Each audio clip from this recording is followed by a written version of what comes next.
Assalamu alaykum hurmatli ko'ruvchilar. Sharq Turkiston ovozining kundalik xabarlarini ko'rishinglarni qarshi olamiz.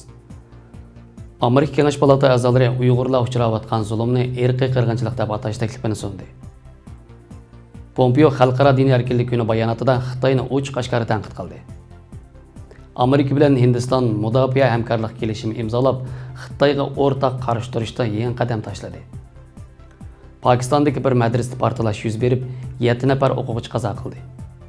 Resim sizish balalarning eng yaxshi til ifodasidir. Tövəndə diqqətlə xəbərlərimizdən təfsili məzmunları olsun.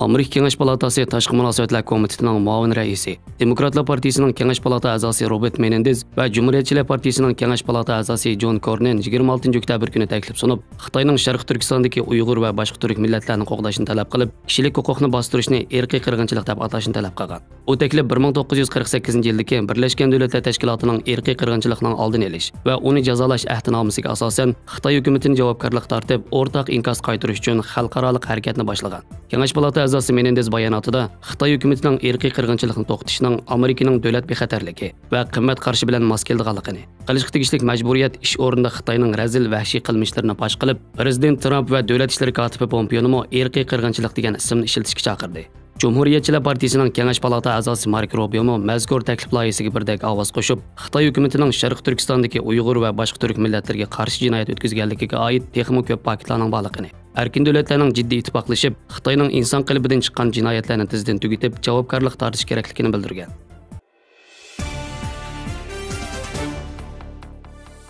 oktyabr xalqaro diniy erkinlik kuni bo'lib, Amerika davlat ishlari kotibi Pompeo 2020-yil xalqaro diniy erkinlik kuni bayonotini e'lon qilib, Xitoy kompartiyasining barliq diniy e'tiqodni yo'qotishga uringanligiga, Xitoy virus tarqalgandan buyon ba'zi davlatlarning e'tiqod sababidan nohaq turmaga tashlangan kishilarni qo'yib berganligini, boshqa davlatlarni shunday qilishga da'vat qiladiganligini, Amerikaning butkul insoniyatning diniy erkinligini qo'g'dashga va'da berganligini, 22 yil ilgari, ya'ni 1998-yil bugungi kunda Amerika xalqaro diniy erkinlik qonunini yo'lga qo'yib, dunyodagi barliq kishilarning diniy erkinlikni ilgari surish va qo'g'dash irodasini qayta ta'kidlab, diniy erkinlik va insoniy qadr-qimmatga munosabatli masalalarning Amerikaning tashqi siyosatining yadrosi ekanligini, uning har qanday vaqtda o'zgarmaydiganligini so'zlab, Xitoy, Eron va Chavshanni alohida tilga olib, xalqni jimiqtirish tadbirlarini kuchaytirib, diniy erkinlikka eng og'ir daxl taruz qilgan 3 davlat ekanligini, Xitoyning siyosiy dogmasiga mos kelmaydigan barliq diniy e'tiqodlarni yo'qotishga uringanligini bayon qilgan. Pompeo yana 10-iyun Amerika Davlat ishlari mahkamasining yillik diniy erkinlik dokladini e'lon qilib, Xitoyni diniy erkinlikka og'ir daxl taruz qildi deb atab, Xitoyning dinni bostirish tirishchanligini kuchaytirib, Uyg'urlarni keng ko'lamda turmaga tashlab qolmay, yana Tibet buddizm, katolik dini va Falun Gong a'zolarini davomli bostirishni tanqid qilgan. Amerika 2020-yil fevral oyida xalqaro diniy erkinlik ittifoqi qurgandan buyon 31 davlat yer shari xarakterlik xiristlarga taqobil turishga beg'ishlangan tor sistemasi qo'shilgan. Pompeo so'zida yana dunyoviy diniy erkinlik harakati reallikka aylanmoqda. U bir necha rayon, ko'p xil madaniyat va ko'p xil siyosatni o'z ichiga olgan harakat bo'lib, universal va aniq faktlarni isbotlab, dunyoning har qaysi joylaridagi hamma odamlarning ishonish yoki ishonmaslik, e'tiqodini o'zgartirish, e'tiqodini so'zlash, yig'ilish va va'z etish huquqi bor. U xalqaro diniy erkinlik kunida Amerika diniy erkinlikni ilgari surish va qo'g'dashdan faxrlandi degan. 27 oktyabr seshanba kuni Amerika bilan Hindiston uchurdan tang bahramon bo'lish va mudofaa hamkorlik kelishimi imzoladi. Bu Amerika davlat ishlari kotibi Pompeo va davlat mudofaa ministri Spirning Hindiston ziyoratida qo'lga keltirgan muhim muvaffaqiyati bo'lib, shundaqla bu ikki davlatning Xitoyning tahdidiga qarshi birlikka kelgan yangi qadam hisoblandi. Amerika davlat ishlari kotibi Pompeo va davlat mudofaa ministri Spir dushanba kuni Hindiston ziyoratini boshlagan bo'lib, Amerika davlat mudofaa ministri Spir va Hindiston davlat mudofaa ministri Singhi yangi Dehlidagi muxbirlarni kutib olish yig'inida ikki davlatning asosiy almashtirish va hamkorlik kelishimi imzolaganligini e'lon qilgan. Amerika davlat mudofaa ministri Spir Amerika bilan Hindiston ikki davlat o'rtasidagi mudofaa munosabati yanada ikki taraflik munosabatning asosi, o'rtaq qimmat qarshi va o'rtaq manfaat asosida ittifoqlashib, barliq davlatlar uchun, bo'libmi Xitoyning tajovuzchiligi va buzg'unchilik harakatlari kun sari kuchayotgan bugungi kunda erkin va echib etilgan Hind Tinch okeanining barpo qilinishini o'rtaq qo'llaydiganligini bildirgan. Hindiston davlat mudofaa ministri Singhi bo'lsa, bu kelishimning ikki davlatning xalqaro dengiz tavallikidagi suv yo'lining qonun va erkinlik va'dasini texnik kuchaytirib, har qaysi davlatlarning zamin butunligi va egilik huquqini qo'g'daydiganligini ta'kidlagan. Bu kelishim Washington bilan yangi Dehlining sun'iy amro harbiy uchurlardan o'rtaq bahrlanish strategik hamkorlik planini belgilab, Hindistonning boshqarilgan bomba va avtomatik qurollarining aniqligi va ilg'or iqtidorlar zo'r darajada yaxshilanib, rolini texnik joriy qildira oladi ekan. Muxbirlarni kutib olish yig'inidan bir qancha soat ilgari Trump hukumati parlamentga 100 dan ortiq yurish Xarbon dengiz qirg'oqi mudofaa sistemasi va Tayvanga 400 dona boshqarilgan bomba setishni tasdiqlagan. Bu qarorlarning qiymati taxminan 2 milliard 370 million dollar bo'lgan. Oldingi chorshanba kuni Amerika Tayvanni HIMARS yuqori harakatchan raketa qo'yib berish sistemasi, rayon sirtidan aniq zarba berish boshqarilgan bombasi va F-16 kurash aeroplanining yangi razvedka punktidan iborat 3 muhim qurol bilan ta'minlaydiganligini, umumiy qiymati taxminan 1 milliard 800 million dollar bo'ladiganligini e'lon qilgan. Bu yil fevral oyida Trump Hindistonni ziyorat qilganda ikki taraf 3 milliard Amerika dollaridan oshadigan mudofaa kelishimini hosil qilgan. İki davlatning mudofaa savdo miqdori 2008-yildagi 0 saviyadan 2019-yildagi 15 milliard dollarga yetgan. İyun ayida Hindiston bilan Avstraliya orqa sap ta'minoti o'zaro yordam berish kelishimi imzolab, harbiy bazalarni o'rtoqlashgan. Sentabr oyida Hindiston bilan Yaponiya o'zaro material va emgak mulozimati bilan ta'minlash kelishimi imzolab, Amerika, Yaponiya, Hindiston va Avstraliya o'rtasida mudofaa hamkorlik to'g'ri qurgan. Hindiston bilan Amerika kelar oy Hind okeanida Malabar dengiz armiyasi manevr o'tkazmoqchi bo'lib, Amerika, Hindiston, Yaponiya va Avstraliyadan iborat 4 davlat qatnashidi ekan. Ularning maqsadi Xitoyning bu rayondagi harbiy kuchini tangponlashtirish. Pompeo Hindiston safarini oxirlashtirgandan keyin Hind okeanidagi Sri Lanka, Maldiv va Indoneziyani ziyorat qiladi. Pompeo bu qatim Janubiy Osiyo davlatlariga qilgan ziyaratining asosli maqsadining ularni birlashtirib, Xitoyning Hind okean va Janubiy dengizdagi kuchli kengayishini cheklash ekanligini aniq o'ttirib qo'ygan.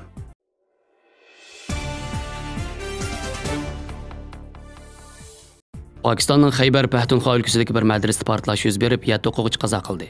Pakistan taratqullarining xabar qilishicha, Xaybar Paxtunxo o'lkasining Peshawar rayonida bir madrasada Qur'oni Karim darsi o'tilayotganda portlash yuz bergan. Dastlabki ma'lumotlarga qaraganda 7 o'quvchi jinidan ayrilgan. Komissar Mansur Amanning aytishicha, dastlabki tekshirish dokladlariga qaraganda vaqada 5 kilogramm qo'lda yasalgan portlatqich ishlatilganligi, portlashda kam deganda 7 o'quvchining hayotidan ayrilganligi, bolalarning o'z ichiga olgan 70 kishi yaralanganligi, portlashdan keyin naq maydonga ko'p sonda jiddiy qutqizish avtomobillari va o't o'chirish otryadlari avatilganligini, hujumning javobgarligini texnicha hech kim o'z ustiga olmaganligini bildirgan.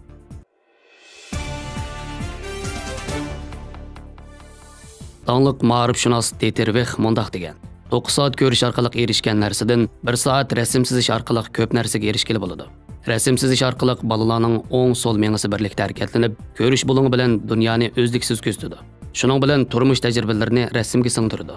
Bolalar mo'l til bilan ichki dunyosini ifodalayamaganda, rasm sizish shakli orqali o'zining kayfiyati bilan inchki dunyosini ifodalaydi. Bolalarning rasm sizish qobiliyatini taraqqiy qildirish orbitasini ularning psixikasi, fiziologik taraqqiyot ritmi belgilaydi. 8 oydan 1 yoshgacha bo'lgan bolalar qog'ozga chekit chekidi. 1 yoshdan 2 yoshgacha bo'lgan bolalar xohlagancha qog'oz puti sizish bosqichida bo'ladi. Bu chaqda bolalarda rasm sizish hukmi shakllanmaydi. O'zining eng dastlabki sezgi a'zosiga tayanibla qalaymiqan sizidi. 2 yoshdan 3 yoshgacha bo'lgan bolalar qog'oz puti sizishni kontrol qilish bosqichida bo'ladi. Siziqning uzunligi va qog'ozning chetini ong bilan kontrol qiladi. 3 yoshdan 4 yoshgacha bo'lgan bolalarda rasm sizish eng bexlanadi. O'z sizgan rasmga ism qo'ydi. Bir tarafdan rasm sizidi, bir tarafdan sizmoqchi bo'lgan rasm mazmunini tasvirlayoladi. 4 yoshdan 5 yoshgacha bo'lgan bolalar inchik halqalariga diqqat qilishga boshlaydi. O'zining qiziqqan qismlarni sizishni yo'nalish qiladi. 6 yoshdan boshlab o'zining turmush, tabiat, atrofida yuz bergan ishlarga bo'lgan haqiqiy chin hissiyotini ifodalaydi. Inchik halqalari ifodalash usuli jihatda texmi mo'llashidi. Ota-onalar odatda bolani rasm sizishga to'g'ri yetaklash kerak. Birinchi, sharoit yaratib berish.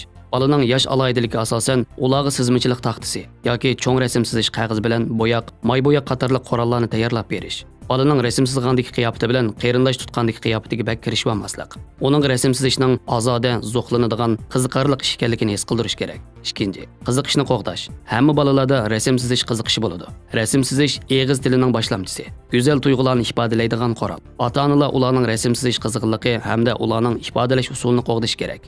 Bolalar rasm sizganda gap qistirmaslik, aralashmaslik, taxliq qilmaslik, gumonlanmaslik kerak. Ulgi nusxasini elib bolalarga do'rab sizdirmaslik. Bunda qilganda bolaning tasavvurini cheklab, rasm sizish qizg'inligini tuvaltib etadi. 3. Ko'ngil qo'yib anglash. Yaponiyaning bolalar ma'rif mutaxassisi Nyaoju Xiaomining bolalarni tarbiyalash rasm sizishdan boshlash kerak degan kitobida rasm sizish, qog'oz butini erkin sizish bolalarning hissiyot ifodasidir deyilgan. Shunga ota-onalar rasmni yaxshi sizish sizmaslik, o'qish tip sizish sizmaslikdan iborat hukm qilish o'lcham bilan bolalarning rasmini baholamaslik. Rasmda ifodalamoqchi bo'lgan narsani yaxshi anglash, bola ifodalamoqchi bo'lgan mazmunni tushunish va ko'ngil bo'lish kerak. 4. Tajribasini mo'llashtirish. Bolani tabiat bilan ko'proq uchrashtirib, bevosita o'rgatish, bevosita tajribaga erishtirish. Ota-onalar doim bolani tog' o'rmon, shaqratma qatorliq tabiiy muhit va do'kon, ko'rgazma saroyi va ko'chalarga birga olib chiqish. Bolalar bilan ko'proq turmush to'g'risida paranglish kerak. Masalan, yaqinda yaslixonada qiziqarli ishlar bo'ldimi degandek savollarni so'rash, bu rasm sizishda xam material bo'lib qolmay, yana bolaning yaqingi ahvoli hamda ishki hissiyotini tushunadigan yaxshi usul hisoblanadi.